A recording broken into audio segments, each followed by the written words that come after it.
नमस्कार दोस्तों, मैं मंजीत सिंह अरोड़ा। रईस फातिमा जी हमारे बीच में है। मैडम नमस्कार।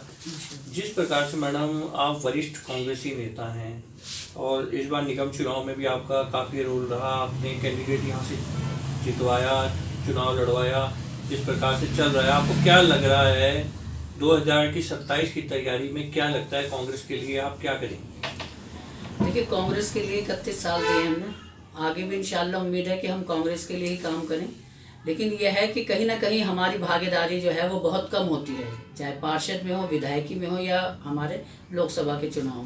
तो हम भी अब ये कोशिश करेंगे कि आने वाले 27 में हम भी तैयारी करें। अगर पार्टी, तो मुझे नहीं लगता कि वो इतना हमें सक्षम समझेगी, लेकिन कोशिश ये करेंगे कि हम भी अपनी दावेदारी पेश करें। जिस प्रकार से आपके कार्यकर्ता कहते आए हैं कि फातिमा जी को टिकट दिया जाए और 2027 में कहीं ना कहीं अल्पसंख्यक मतों का बहुत बड़ा जो रहेगा योगदान, क्या लगता है पार्टी अगर विधायक सीट के लिए आपको टिकट देती है तो आप जीत दर्ज करके दिखाएंगे? देखिए, ऐसा है कि अब तो जो हमारे यहाँ बीजेपी ने जो माहौल बनाया हुआ है उसके लिए कहीं ना कहीं हमारा यहाँ भी बिखराव हो रहा है। लेकिन जो ये लुभावने वो दिखा रहे हैं, सब्जबाग लोगों को, जनता को दिखाते हैं, तो उसमें कहते हैं कि मुस्लिम समाज को भी आप जोड़कर चलें। लेकिन मुस्लिम समाज अगर बीजेपी में जुड़ भी रहा है तो उनको क्या मिल रहा है? कुछ भी नहीं मिल रहा है उनको, सिवाय उनके एक, बस वो लोग हैं चाटुकारी करते हैं और उनको जो है उस चीज़ का सिला कुछ नहीं मिलता है। भाई, जो पद हमारे यहाँ है, वक्फ बोर्ड है, हमारे माइनॉरिटी जो हमारे वो है पद, उसमें सिर्फ हमारे में वही तो मिलते हैं। हमें अलग से बीजेपी के अंदर क्या दिया हुआ है? उन्होंने कुछ भी नहीं दिया हुआ है। क्यों कि जो हम यहाँ कांग्रेस में भी अगर काम करते हैं तो जाहिर सी बात है कांग्रेस के अंदर भी कहीं ना कहीं खींचतान होती है, और मुस्लिम समाज को जो है वो यहाँ पे भी अब हमें एक अलग थलग करके डाल दिया है। इस प्रकार से बीजेपी की तरफ भी अब झुकाव कर रहे हैं, अल्पसंख्यक वोट कहीं ना कहीं बीजेपी अपनी तरफ खींच रही है उनको। क्या लगता है कांग्रेस को इसका नुकसान कितना हो सकता है अगर अल्पसंख्यक वोट बीजेपी की तरफ जाता है?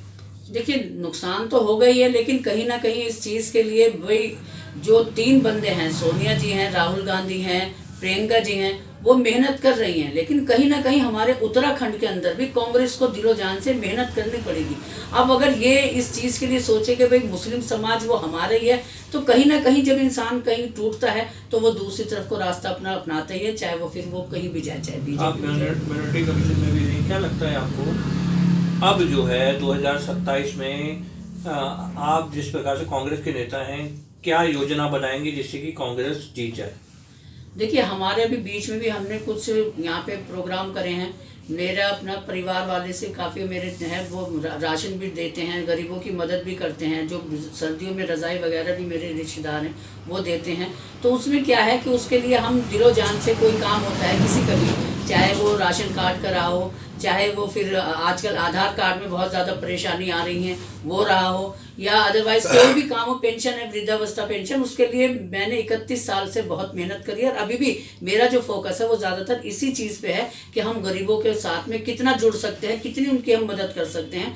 और ख़ास तौर से आयोग में भी मैंने पहले, जब मैं आयोग में थी, अल्पसंख्यक आयोग में, हमने वहाँ पर भी यही मेहनत करी है। तो हम ये चाहते हैं कि हमारा जो गरीब तबका है, वो हिंदू, मुस्लिम, सिख, ईसाई, कोई सा भी हो, मैंने उनको साथ में लेके चला है। आप यहाँ पे कभी भी देख सकते हैं कि हम अपने गरीब लोगों की, दलित हो, मुस्लिम हो, कोई भी हो, मैं उनके साथ थी। मेरा अपना परिवार, मैं अपने ऐसे समाज से आई हूँ कि जो हम कभी ये नहीं सोचते हैं कि ये कौन सा है। हमारे यहाँ हम ये सोचते हैं कि हमारा गुलदस्ता है, उसमें मेरे अपने दलित बहनें भी हैं, दलित भाई भी हैं, मेरे पिछड़े हुए भी हैं, और मेरे अपने मुस्लिम समाज के भी हैं। मैं दिलो जान से उनकी इज्जत करती हूँ और प्यार करती हूँ। इस प्रकार से यशपाल आर्य जी का भी बयान आ रहा है कि पुराने कांग्रेस कार्यकर्ताओं को जो तवज्जो दी जाएगी कांग्रेस में और उनको आगे बढ़ाया जाएगा।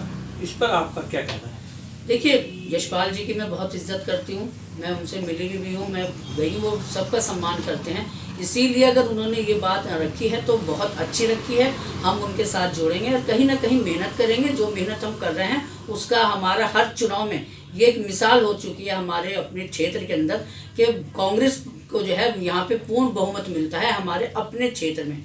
तो मैं तो यही चाहती हूँ कि हम कांग्रेस के लिए आगे भी मेहनत करें, और हमारे जो अपने जितने सीनियर लीडर हैं वो भी अपने कार्यकर्ताओं का मान सम्मान रखें, अपने कार्यकर्ताओं की बात सुने। ये नहीं कि उनको जब चुनाव आए तभी याद करें। बस ये मेरा उनको संदेश है।